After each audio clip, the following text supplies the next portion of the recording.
The Ice Age began nearly 2.6 million years ago, but only 500,000 years ago was the prime of the Ice Age. The planet was in a deep freeze. Temperatures dropped sharply. There was uneasy access to vegetation, and the Earth's surface was primarily made up of ice and stone. This made survival impossible for most, but the woolly mammoths were built to dominate this frozen world. Mammoths primigenius, aka the woolly mammoth, evolved roughly 400,000 years ago during the mid-Pleistocene. Originating in Siberian steppes, woolly mammoths expanded their range by migrating across the continental frozen land bridges connecting Asia and North America. Traveling in massive herds, they created the Mammoth Steppe, the Earth's largest biome of the Ice Age, which primarily stretched across northern Eurasia and North America.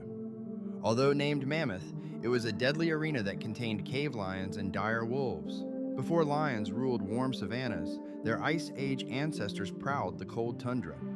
Though juvenile mammoths were vulnerable, even fierce cave lions hesitated to confront a full-grown herd. Dire wolves hunted in highly coordinated packs, but their coordinated attacks barely disturbed a grown mammoth bull. But what truly made these titans rulers of the Ice Age was more than sheer size and strength.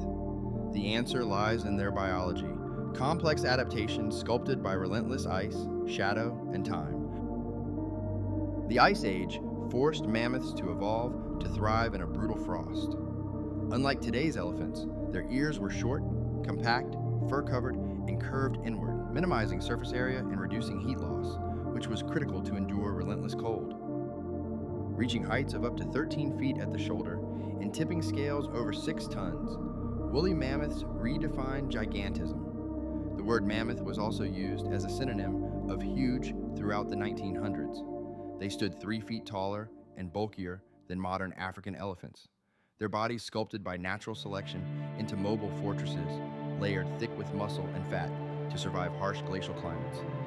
Their spiraled tusks, sometimes exceeding 15 feet, were engineering masterpieces.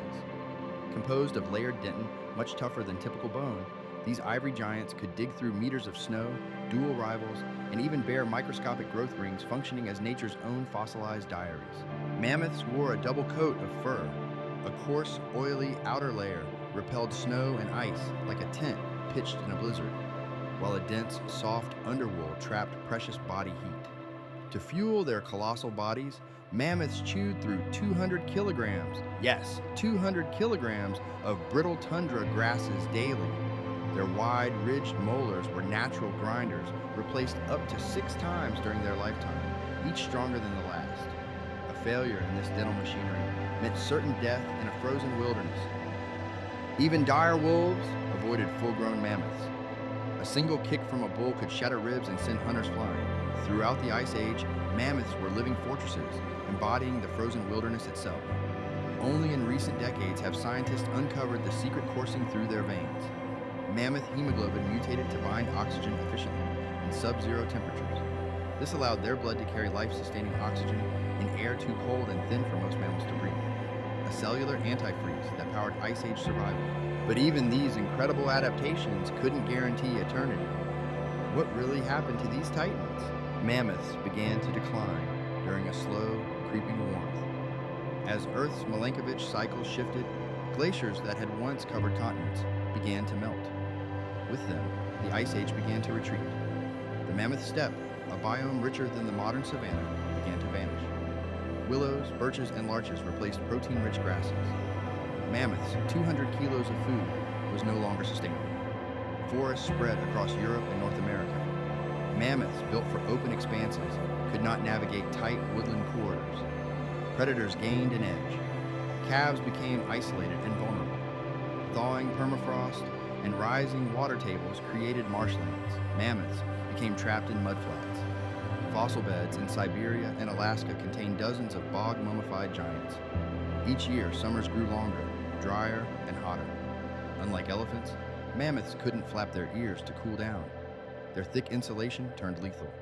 Heat stroke became a silent killer. Heat-stressed mothers gave birth to underweight calves. Infant mortality rose, mating seasons shortened, and recovery from population loss became impossible. Shrinking populations led to inbreeding. Genetic diversity collapsed. A study of Wrangel Island specimens shows over 500 harmful mutations appeared in just a few generations. From Siberia to the Yukon, dwindled in silence, once hundreds of thousands strong. Mammoths vanished from continental interiors in just a few centuries. On isolated islands like Wrangel and St. Paul, mammoths shrank and survived. Island dwarfism helped conserve resources, but also weakened their defenses. Rising sea levels from glacial melt cut off escape, trapping populations of less than 1,000 while losing access to genetic rescue, turning each island into a slow-motion graveyard. While climate dealt a blow to the population, Homo sapiens migrated further north. Armed with stone-tipped spears and coordinated tactics, they found mammoths not just as threats, but as walking warehouses of meat, fur, and bone. They used fire to trap herds and channeled panic into ambush zones. At kill sites like Dolny Vistonyx, thousands of bones reveal mass slaughters. Even isolated Wrangel Island mammoths likely faced hunting pressure. Tiny populations had no buffer for loss. One generation lost to hunters could doom the herd. Somewhere, on a cold morning, the last mammoth fell. No one recorded it, but its echo lives in the silence left behind. Thanks to the permafrost, they didn't rot. Some still have muscle, blood, even eyes. These remains give us more than bones. They give us a second chance to understand. One tusk might store 60 years of Ice Age weather, a frozen archive of hardship. Scientists have sequenced over 90% of the woolly mammoth genome. Some samples are so well preserved they still contain hair keratin, bone collagen, and marrow. Asian elephants are their closest relatives. Genetic comparisons suggest a divergence around 6 million years ago. But mammoths and elephants still share over 99.4% of their DNA. From intelligence to social bonds, they are mirrors across time. Both remember, mourn, and learn. These are not instincts. These are memories, the same ones mammoths once carried.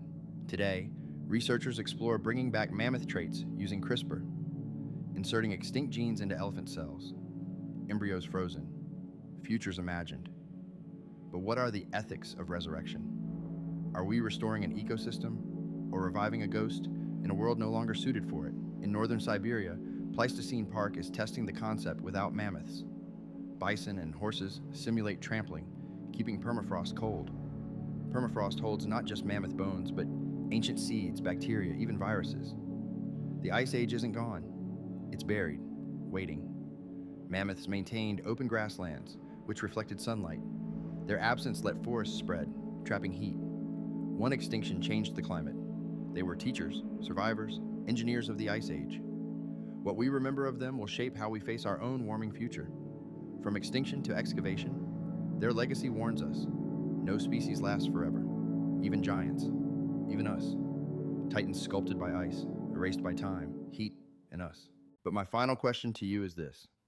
Will human beings,